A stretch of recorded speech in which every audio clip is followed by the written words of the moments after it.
fini.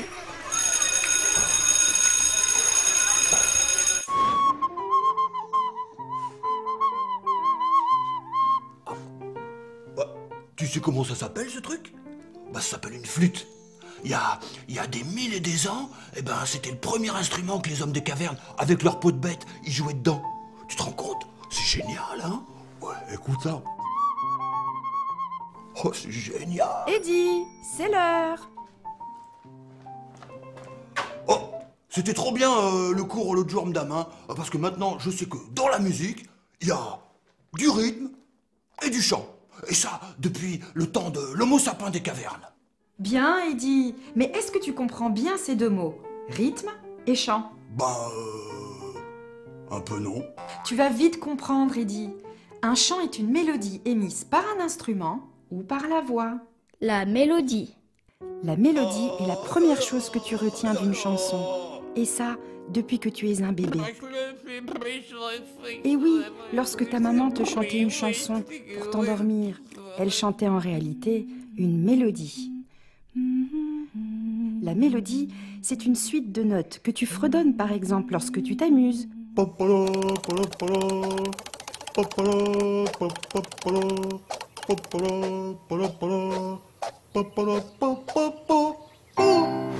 alors, la voix quand on chante, bah c'est un petit peu comme un instrument de musique. Exactement, Eddie, bonne remarque. Maintenant, parlons du rythme. Le rythme. Comme la voix, chaque instrument peut produire soit des sons courts, soit des sons qui durent plus longtemps.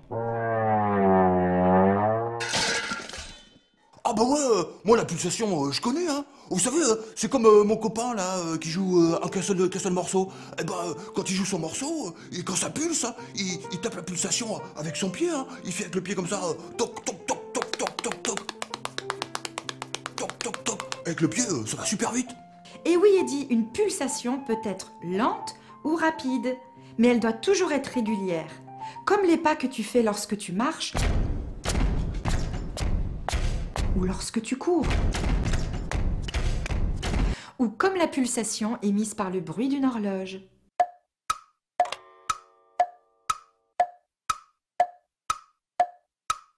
Lorsque tu entends une musique qui te plaît, ton corps réagit, soit en te faisant taper du pied comme ton copain, soit en frappant dans tes mains, ou simplement te faisant danser.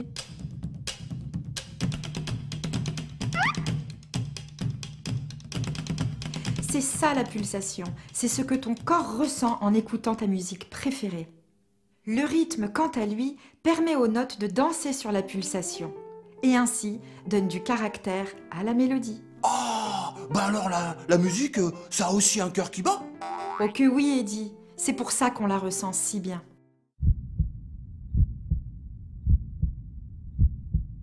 Génial. Et ce n'est pas tout, Eddie.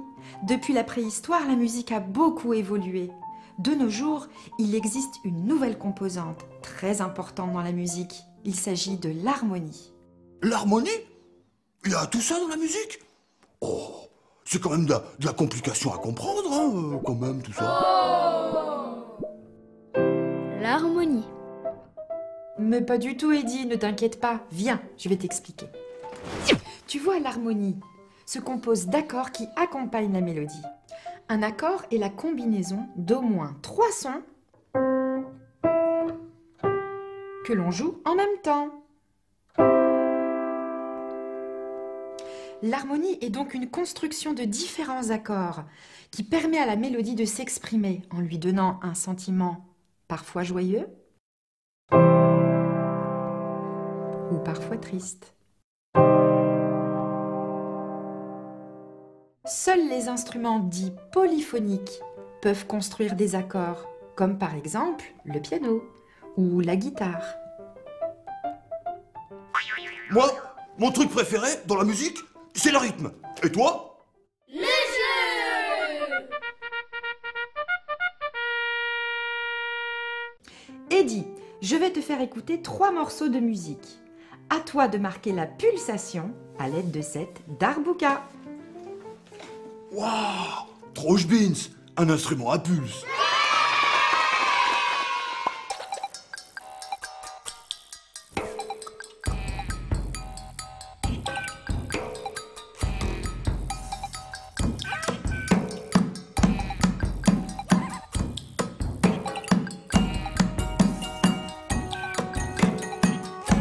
Très bien, Heidi. On continue?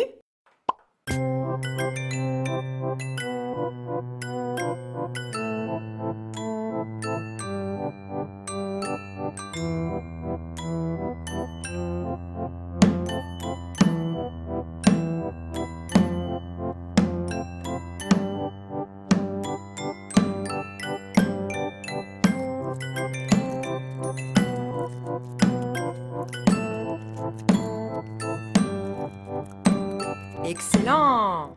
Dernier morceau.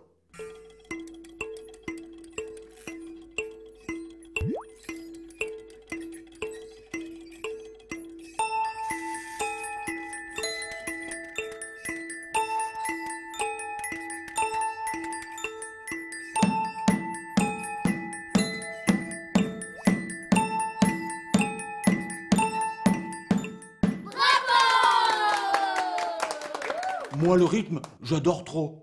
Ça me rappelle quand j'étais petit et que je tapais sur toutes les casseroles chez ma tata. Ouais, c'est la récré.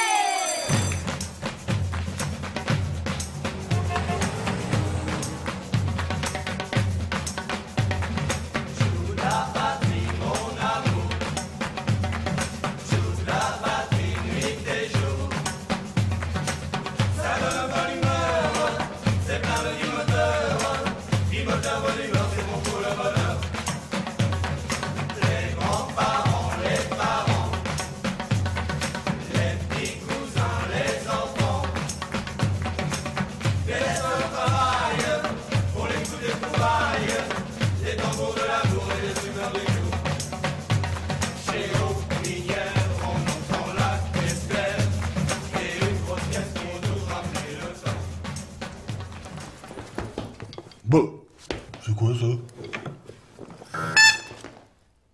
Oh, la bestiole. Oh, qu'est-ce que c'est que ce truc? Tiens, salut Eddy, t'as trouvé mes cornemuses? Oh, ça c'est une cornemuse? Tout à fait. Bah, ça sert à quoi? Eh ben, c'est un instrument de musique, de la famille des aérophones et des instruments à hanches en particulier. Ça fait de la musique, ça. Tout à fait. Tout à Bon. fait. Vous pouvez me montrer, monsieur? Et avec plaisir.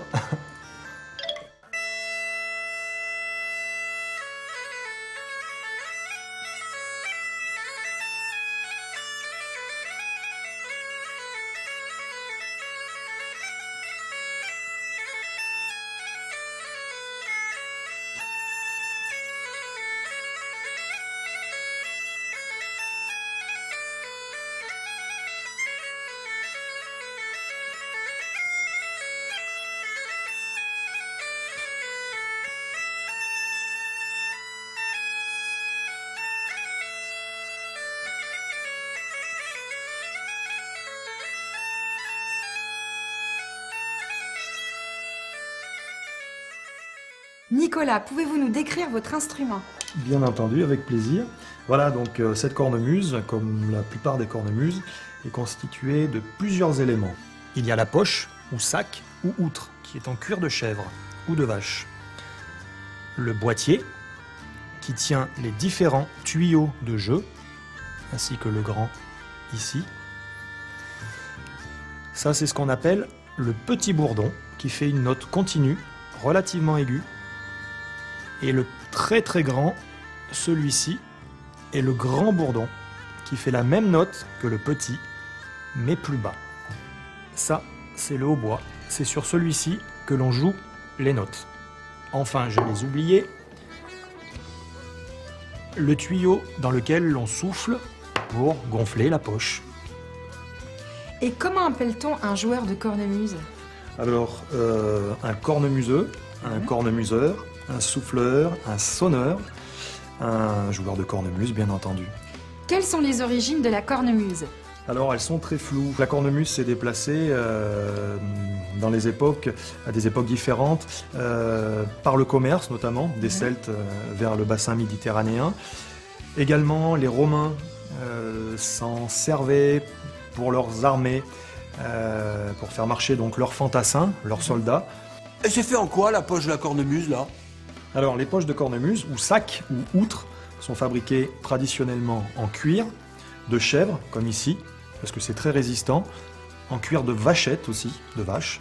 Et maintenant, les facteurs de cornemuse, les personnes qui fabriquent les cornemuses, font des sacs en Gore-Tex, qui est une matière très élastique et surtout très imperméable. Pour quels événements jouez-vous de la cornemuse? Eh bien, tout d'abord pour faire danser les gens. Donc voilà, je suis musicien dans un groupe, mais également donc pour des banquets, des cérémonies, des fêtes de village aussi, puisque j'habite dans un petit coin de France, en Auvergne notamment. Et pourquoi ça a continué à jouer alors que vous soufflez plus dedans? Alors regarde Eddy, là je vais gonfler la poche et je vais commencer à jouer, je vais retirer ma bouche et je vais continuer de jouer alors que je ne souffle plus dedans.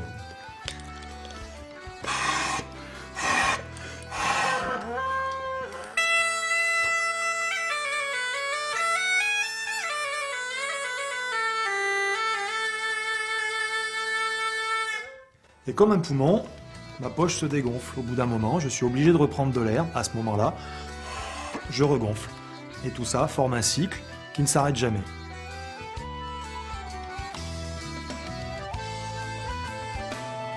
Voilà, donc tout à l'heure tu as entendu ma cornemuse la plus aiguë, celle-ci.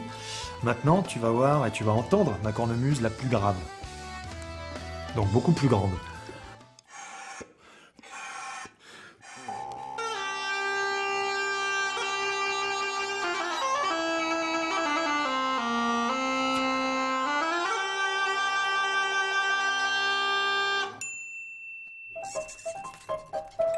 Moi, je suis un cornemusicien.